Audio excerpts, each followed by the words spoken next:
ॐ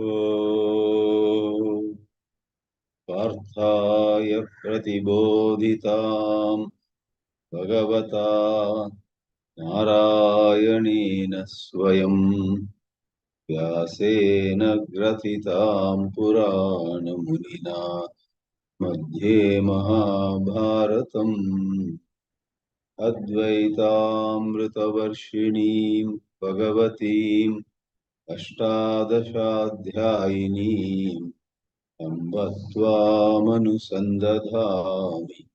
भगवद्गीते भवद्वेषिणीम् नमोऽस्तु ते व्यासविशालबुद्धे तुल्लारविन्दायतपत्रनेत्र येन त्वया भारततैलपूर्णः प्रज्वालितो ज्ञानमयप्रदीपः प्रपन्नपारिजाताय स्तोत्रवेत्रैकपाणये ज्ञानमुद्राय कृष्णाय गीतामृतदुहे नमः।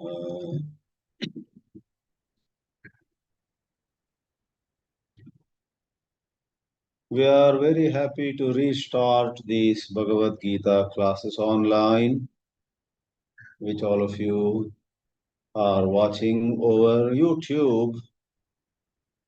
More than 2 months ago, we had completed the 10th chapter, Vibhuti Yoga.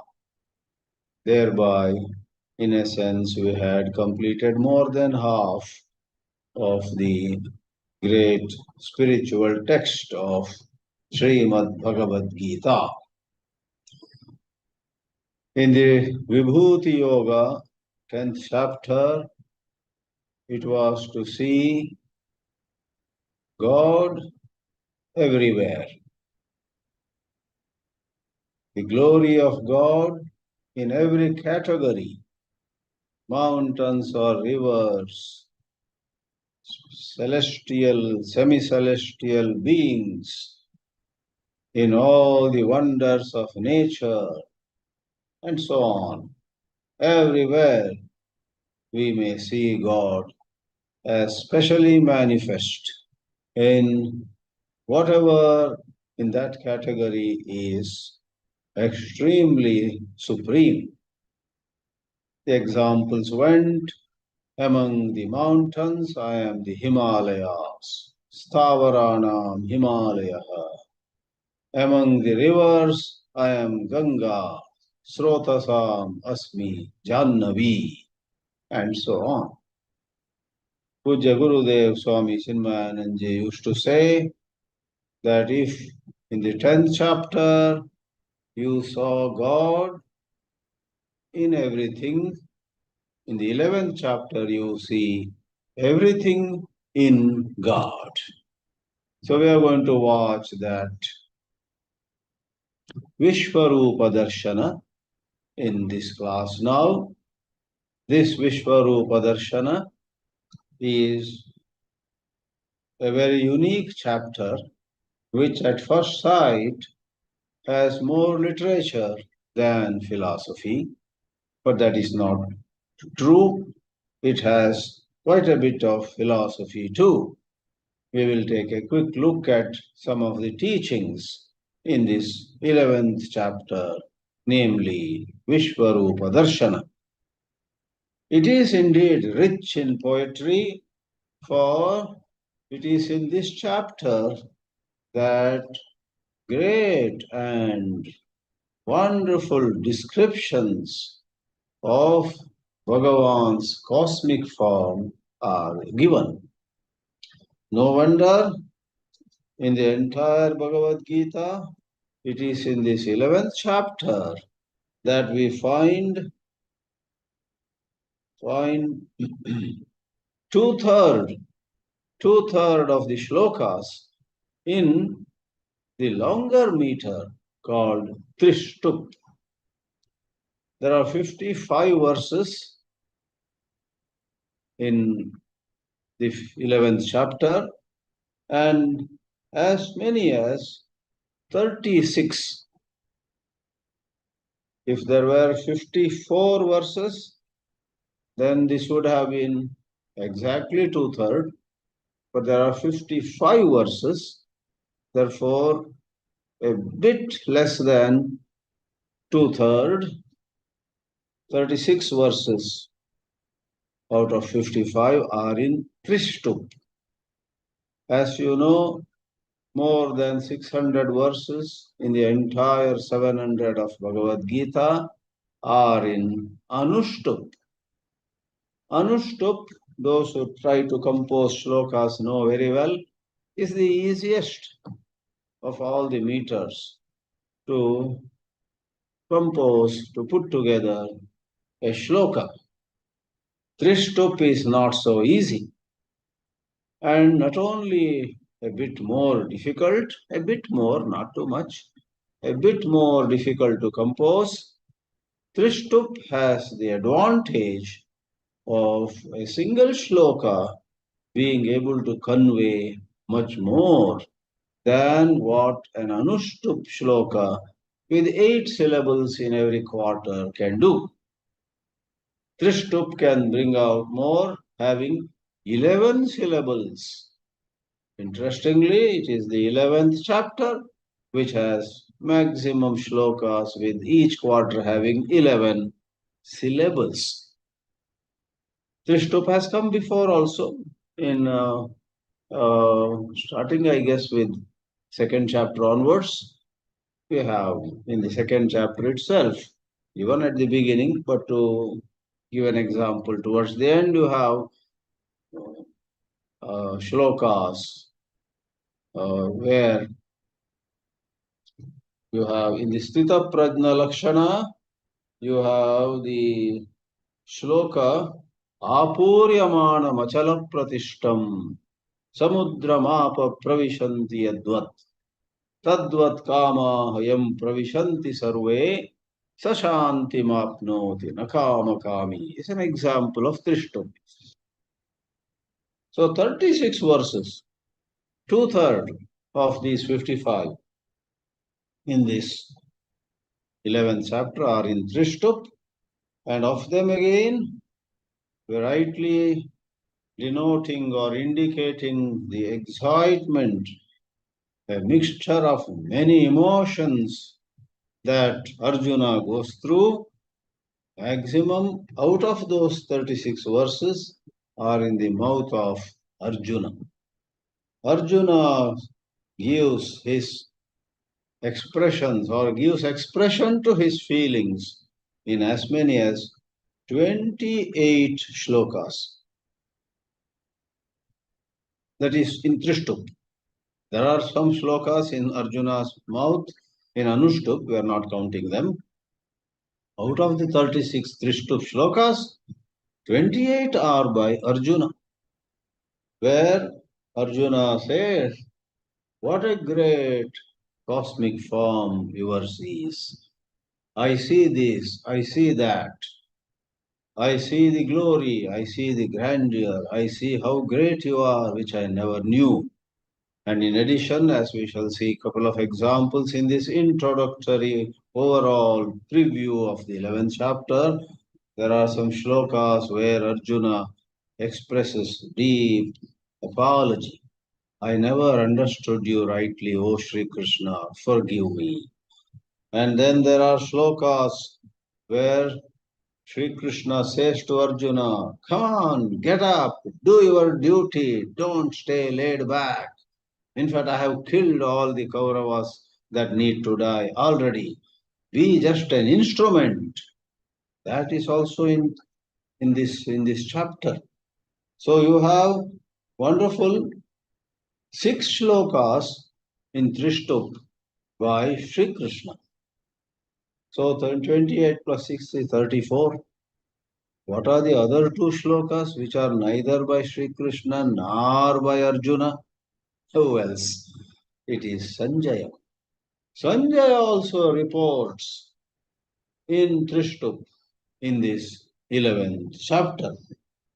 Now to give a rough idea of what the contents are, we will of course see Shānkara Bhāshya in this class itself, where Shankaracharya explains that the 11th chapter has description of the Vishwarupa, cosmic form of Sri Krishna, which is in response to the request by Arjuna.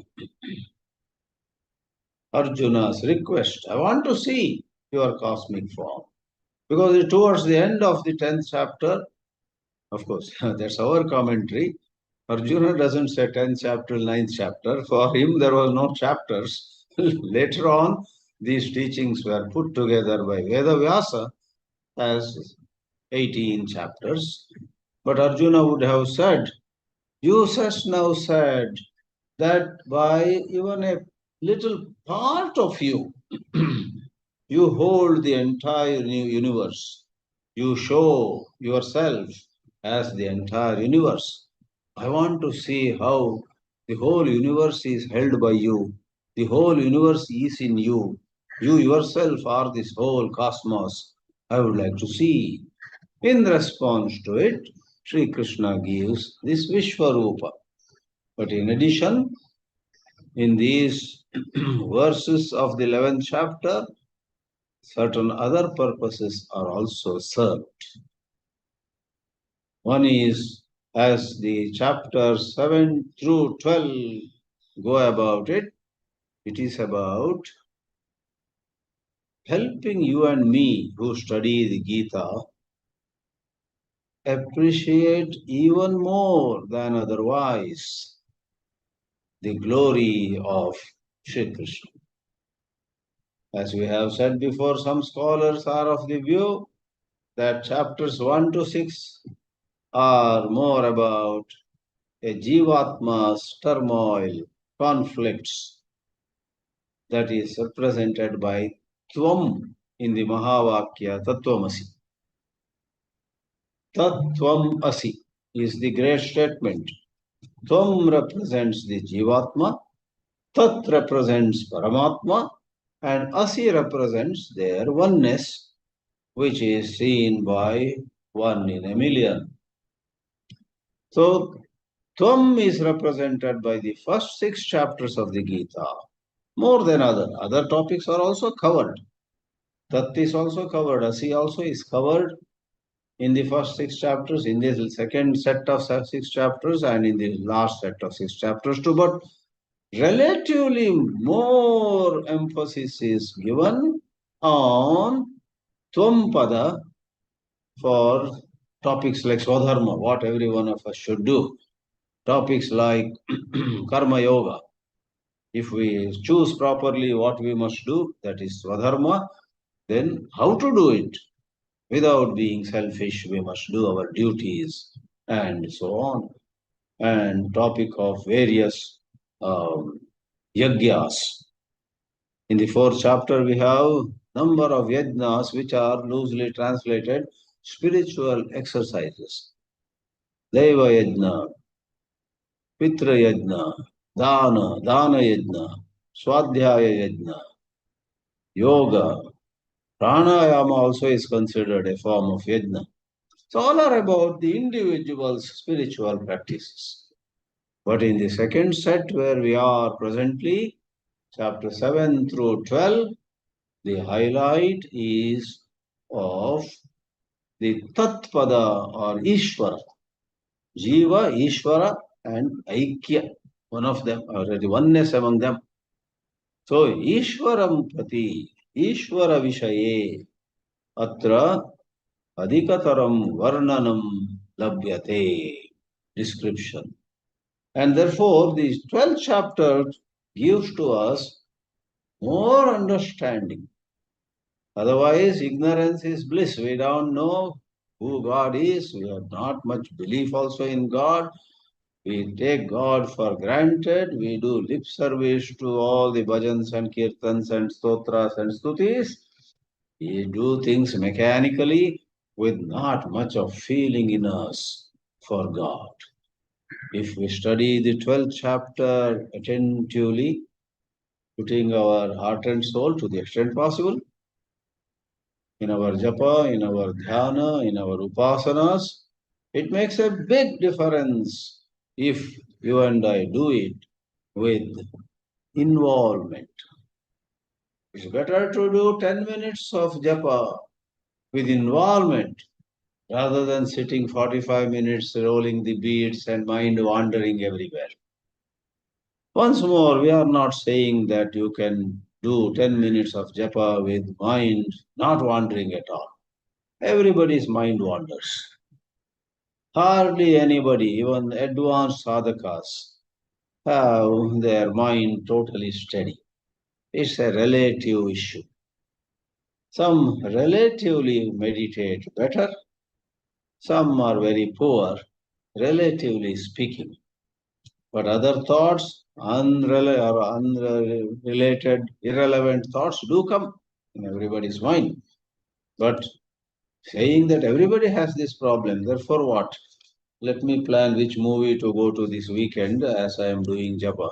What is wrong? That is a wrong attitude. Even if 100 of your friends do japa with mind wandering left and right, you must consciously avoid thinking about weekend plans when you are doing japa. In a rare situation with some humor in it, it is said that you may do other things also while doing japa. That is to encourage people who are otherwise not into japa at all. The humorous way it is put is, somebody went and asked, I am into smoking.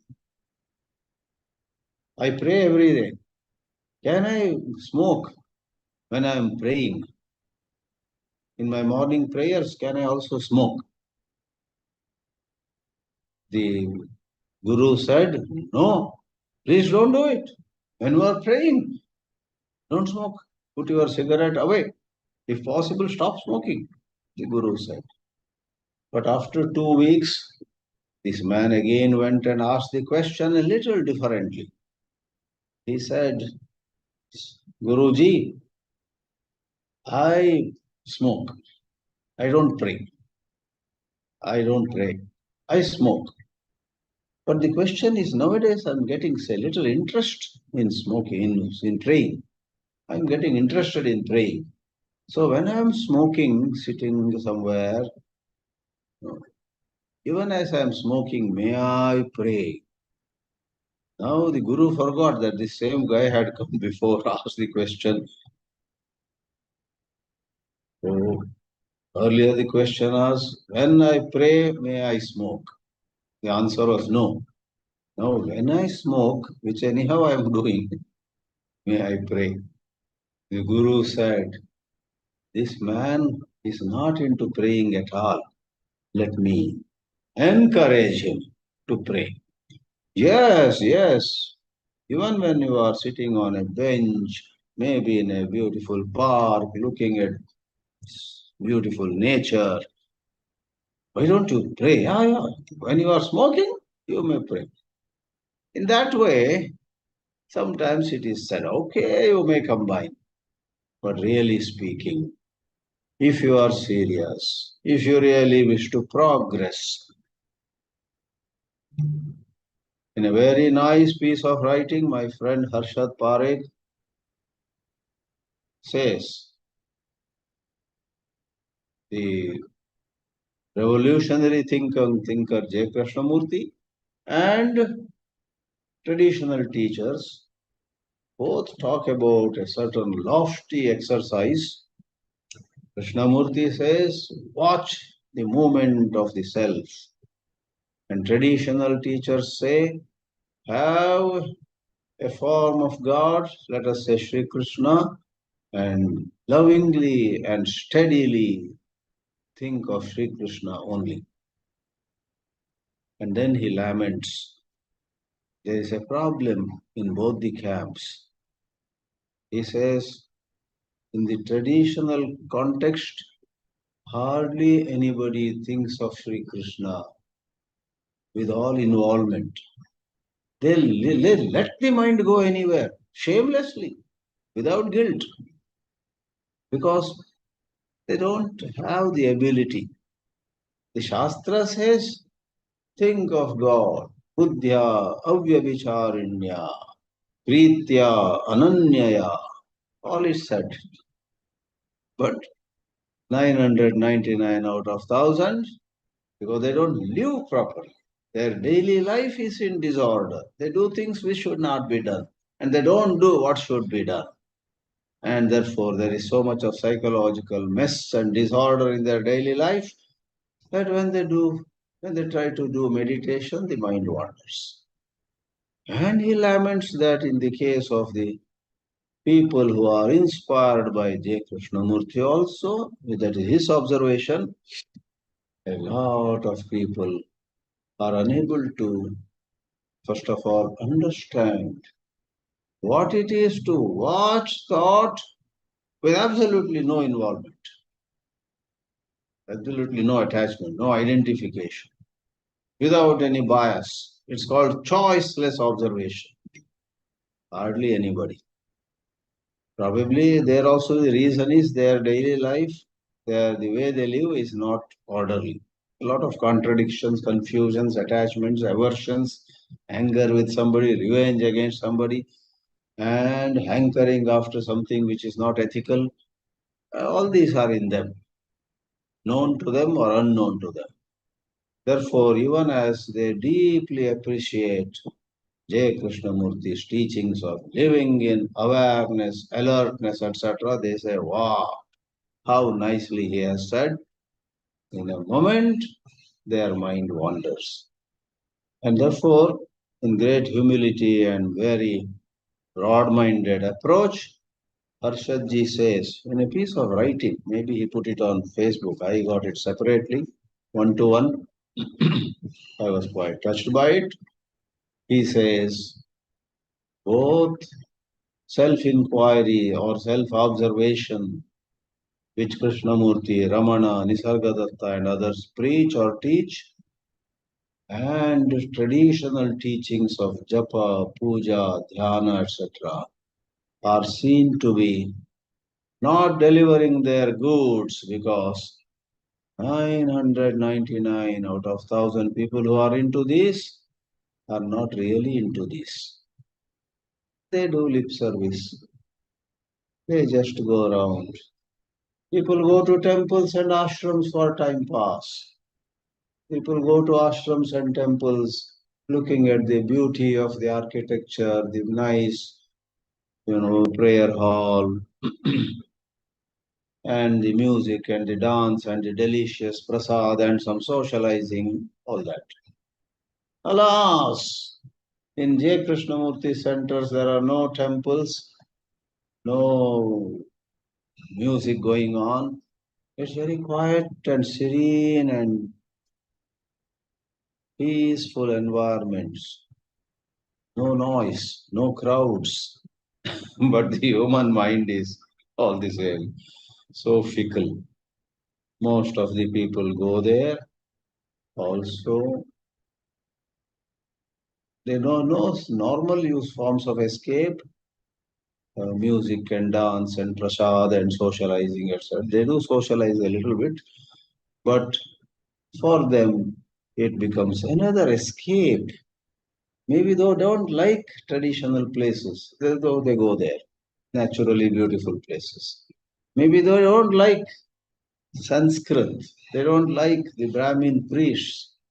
I have met a few people in Krishnamurti centers who have a certain allergy to orthodox Brahmin priests.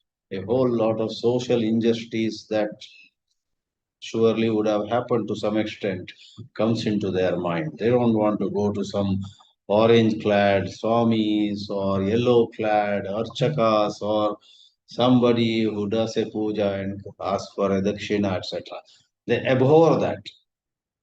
So for them, the serene campuses of J. Krishnamurti are like an oasis, which is fine.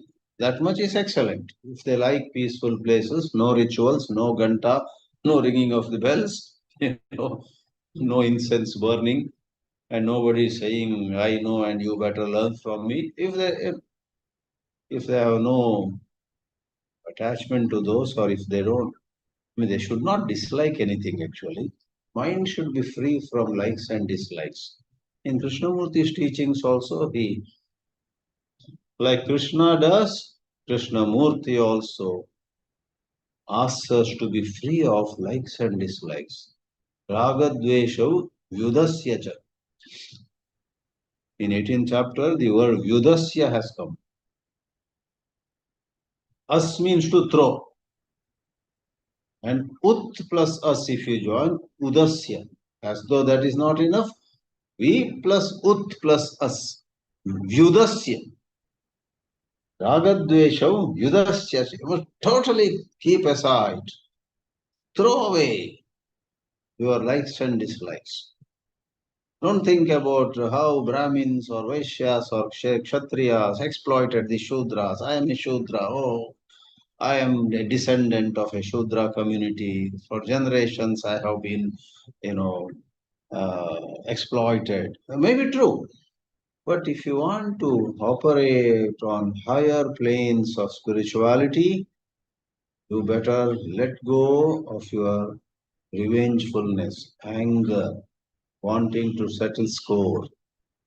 Deal with social injustice at the right place. We don't say shut your eyes to injustice, but develop the skill. When you are observing how your ego is operating, how the self is moving, don't have any likes and dislikes. As you visit a Krishnamurti campus, suppose you meet somebody who with a very clear Brahmin name, Chandra Prakash Dwivedi, Ramnath Chaturvedi, some Upadhyay, some Mishra, some Sharma. If you have some dislikes towards Brahmins, then that thought may arise. Yeah. But if you are an advanced spiritual inquirer, you will see that Dwivedi or Chaturvedi, or some Singh or Verma, or some Gupta or some Bandari, right? Or some Paswan and some other. There are, I'm giving North Indian examples of the surnames of castes. If you are an advanced, let me say this, come and complete this diversion. If you are an advanced spiritual seeker, you want to go to depths of the truths that Krishnamurti conveys, don't judge anybody by merely their name, merely by their dress, merely by the language they speak, merely by their nationality or from which state they come. Don't judge anybody by gender, man or woman. Don't judge anybody by the color of the skin. Can you? Most people cannot.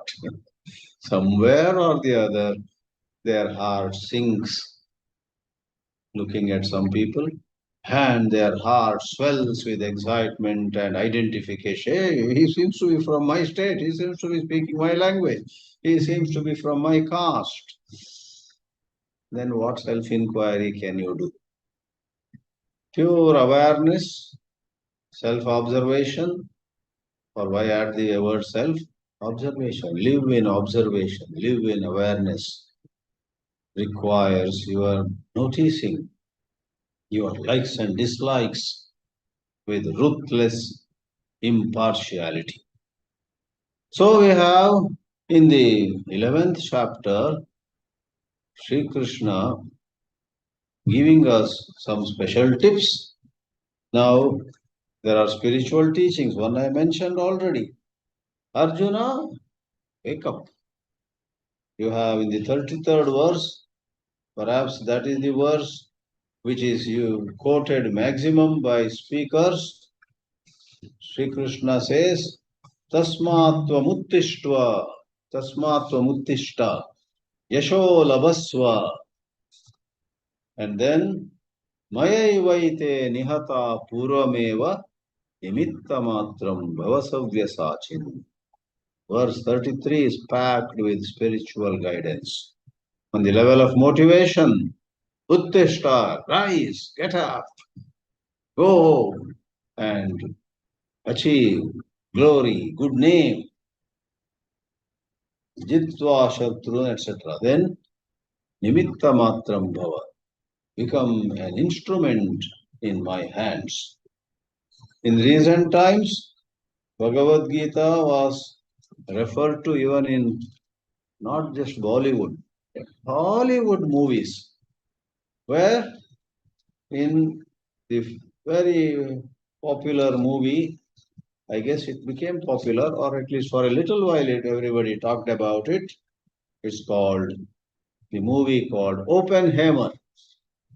As you know, Oppenheimer, Robert Oppenheimer was the scientist, technologist, or whatever you call, physicist, who tested the first atom bomb detonation in some desert in the state of New Mexico in the United States. Los Alamos Laboratory. The project was known as Manhattan Project. It had some code name also. Anyway, as the first atomic device exploded, detonated, and there was a huge rise of fire, light, some smoke, some kind of mushroom pattern arose in the desert, and these scientists stood at a safe distance and watched it. A bunch of scientists, Robert Oppenheimer, of all things, remembered the shloka 12. He knew Sanskrit also. He had a Sanskrit teacher teaching Sanskrit regularly to him. So I think he knew the original shloka itself.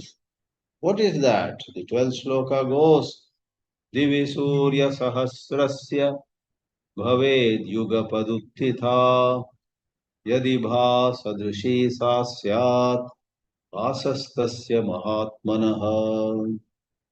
Arjuna, looking at Sri Krishna's cosmic form, says, Oh my God, if there were to be 1,000 suns rising in the sky at the same moment, Yugapat, imagine how much light there would be. I see so much of light in this form of Sri Krishna called the cosmic form. So we'll elaborate on it more. Then there are some sweet verses, 41 and 42, for example. In fact, there are more, but just for example, if you see 41 and 42 in this 11th chapter, Vishwarupa Darshana, Arjuna begs of Sri Krishna to forgive him. And Arjuna says things which you and I can use as our prayer to Sri Krishna, our prarthana, or our dhyana shloka also. Nama purastad atat prishtataste namostute sarvata eva sarva ananta virya amita vikramastvam sarvam samapnoshi tatosi sarvaha. You are all is in you. Sakheti matva prasabam yaduktam. He Krishna, he Yadava, he Sakheti. I misunderstood you to be just another friend. I spoke irresponsibly, carelessly. I called, hey Krishna, hey Yadav, come here. Hey friend, Sakha. Ajanata Mahimanam Tavedam, not knowing your glory. Maya Pramada Pranayena Vapi, sometimes out of just error, being in some kind of inattentive state, or sometimes out of pranaya, too much of attachment, getting too friendly without knowing where am I, where you are. And then there is explicitly apology. Yachavaha sartam asatkritosi vihara shayyasana bhojaneshu ekotavapyachyuta tat samaksham tat kshamaye. Swam aham aprameyam. During food, maybe during time to rest, during playing, during walking around, I think mistreated, ill-treated you. I did not show you the respect I should have shown. I am so sorry. Therefore, Kshamaye, I seek your forgiveness. Please forgive me. I ask you to forgive me. In this way, you are the father of the world. Pitasi lokasya characharasya tvamasya pujyascha gurur gariyan natvatsamostyabhyadika kutonyah lokatrayepya pratima prabhava. You are the father. You are the most worshipable. You are the greatest guru, Jagat Guru you are, and so on. And this quick review we shall complete now. Going to the last verse. Cadbury's used to have a popular chocolate at a very affordable price called 5 stars. I don't know whether it exists even now.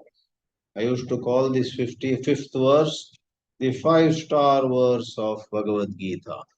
For there are 5 pieces of advice Sri Krishna gives to Arjuna and through Arjuna to all of us.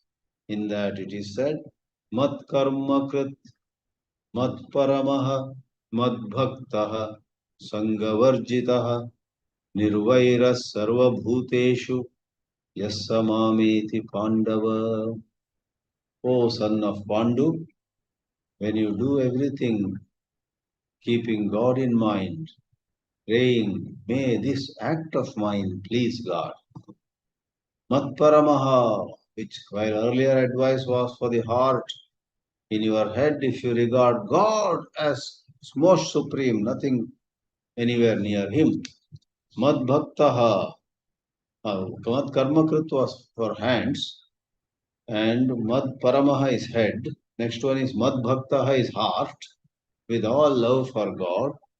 And then Sangavarjitaha Nirvairaha,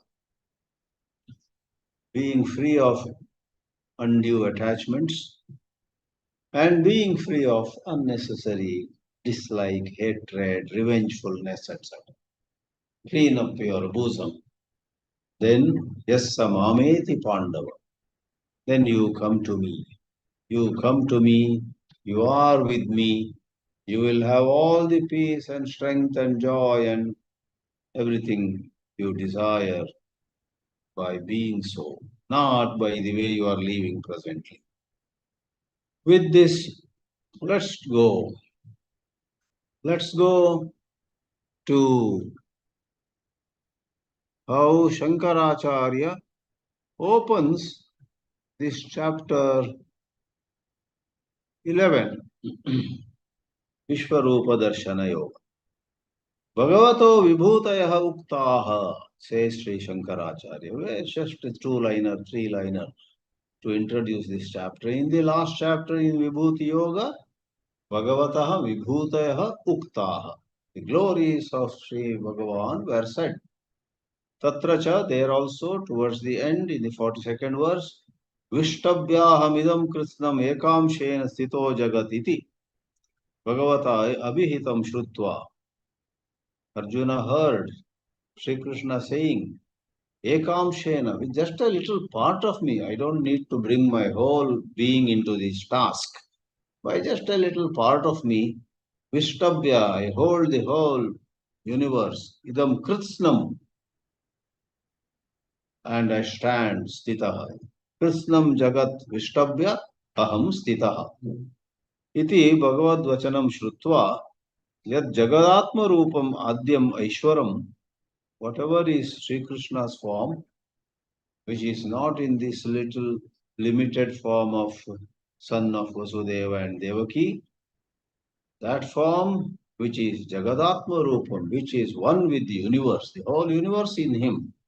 Adyam, it is the foremost. Before even this, the creation in all diversity took place, there is a certain Virat concept, Virat Rupena. You were the Virat, and then slowly you appear as all the present creation. Tat sakshat kartum icchan, wanting to see that form directly. So akshat, eyes. Aksha means eyes. With my own eyes, I want to see it. Therefore, Arjuna uvacha. The first shloka begins in this way. Arjuna uvacha madanugrahaya paramam guhyamadhyatma sannitam yatvayoktam vachastena mohoyam vigato mama. He admits that his aviveka, moha, delusion, confusion, vigato mama, gone away, has gone. It will not be an exaggeration to say the primary purpose of Bhagavad Gita is to remove confusion from our minds. We take wrong decisions. We make blunders. We mess up our life more and more as the days pass. We get deeper and deeper into trouble. Why? Because deep inside us we are so confused. We don't know what it is I want, what I want to achieve in life. What is my calling, deep inner calling? Because of attractions and distractions, because of some likes, some dislikes, because of some conditioning, some influence, because some friend said this and some other friend said that. So confusedly we go in wrong directions, waste our entire life. That's called moha, that is called sambrama, that is called smriti vibrama, that is called buddhinasha. All these words have come before. And Arjuna says, Mama mohaha vigataha. Your teachings have lifted me way above all those former states of mind, but I wish to hear more. Madanugrahaya. You said all it for my benefit. Paramam guhyam. You spoke to me many supreme secrets. I can't thank you enough. And it is certainly the purest of spirituality, Adhyatma, Sannitam, called, named. It may be called the essence of all spirituality. Yatvaya uktam, whatever is said by you, tena, by that, mama moha vigataha. Sri Shankaracharya explains, Mad anugrahaya, mama anugrahartham, paramam niratishayam, nothing can surpass it. Guhyam means gopyam, it's a supreme secret. If it were not a secret, Tom, Dick and Harry would know it. But alas, even the well-read people miss it out. Adhyatma Sanjitam. For Shankaracharya, Adhyatma doesn't mean anything else than Atma Anatma Viveka Vishayam. If you clearly see who you are and who you are not, you are Atma and everything else in Anatma, and you are not going to chase after Anatma, be caught in Anatma, be deluded by Anatma. You stay as the Atma, and that's the end of it. But that kind of Viveka is hard to come by. Yatvaya uktam vachaha, words said by you, O Sri Krishna, Vakyam, Tena, Vachasa, by that sentences, by those words of yours, Mama mohaha vigataha, my delusion is gone. Mama aviveka buddhihi, apagata. So Shankaracharya gives some simple synonyms. And Arjuna continues, these are in Anushtup. We are yet to enter the Trishtup. We see that the first few verses make a modest beginning. Slowly the pitch gets higher. And let me tell you, it all begins with, let me see, 11, 12. Yes, Trishtup begins in the 15th verse. From 15th verse to 31 verse, 31st verse, so to say. Starting in the 15th verse, in 17 continuous set of 17 verses, Arjuna changes the gear, so to say, of the automobile language. Change the gear. First gear to second gear to third gear to fourth, fifth gear, as you go at high speed on a nice smooth road. You go to the highest gear. So Arjuna goes to top gear starting from 15th verse. Till then, भवाप्ययौ हि भूतानां श्रुतौ विस्तरशो मया त्वत्तः कमलपत्राक्ष माहात्म्यमपि चाव्ययम्. Bhava apyaya. Bhava means coming into being. Apyaya means apagamanam. Api plus aya or apa plus gamana. So, going away. Living beings come and living beings go. People enter the stage and they leave the stage. People board a train, then they get down and the station comes. Bhutanam bhavascha apyayascha shrutau vistarasho maya. In great detail I heard from you, Lord. From you, tvattaha, from you. Kamalapatraksha, O Lord, with eyes resembling lotus leaves. Or patra here, not leaf, lotus petals. Kamaladala, Kamalapatra, like lotus petals. Your eyes are so pretty. And Mahatmyam, your glory too, I heard. In a certain way, in Vibhuti Yoga, it was showing how he manifests as most excellent, impressive entities in various categories. Avyayam, and I know that it's not some glory that has temporarily come to you and then vanishes after some time. No, it is avyaya, it never leaves you. You are all the time this great, glorious being. Kincha bhavaha utpattihi apyayaha pralayaha tau bhavapyayav. Bhutanam shrutau. There are two, bhava and apyaya. Shrutau is dual number of shruta. Bhavaha shrutaha, apyayaha shrutaha, bhavascha apyayascha bhavapyayav shrutau. Vistarashaha, detail. My God, you have explained it all in such great detail. Na sankshePataha. Tvattaha, tvatsakashat, from you, from your side. He Kamalapatraksha, Kamalasya Patram, Kamalapatram, Tadvadakshini, Yasya Tvam, Yasya Tava Satvam. So, Kamalapatraksha, we explained it already. Akshay Sakshini. Mahatmyapi Chavyayam, Akshayam Shrutam Chaiti Anuvartate. Goes without saying that it refers to this undecaying glory or greatness of yours. This way, in two shlokas, we have made a beginning of the 11th chapter. We'll meet again next Tuesday evening in the West and Wednesday morning, going by Indian time. Om Namo Bhagavate Vasudevaya.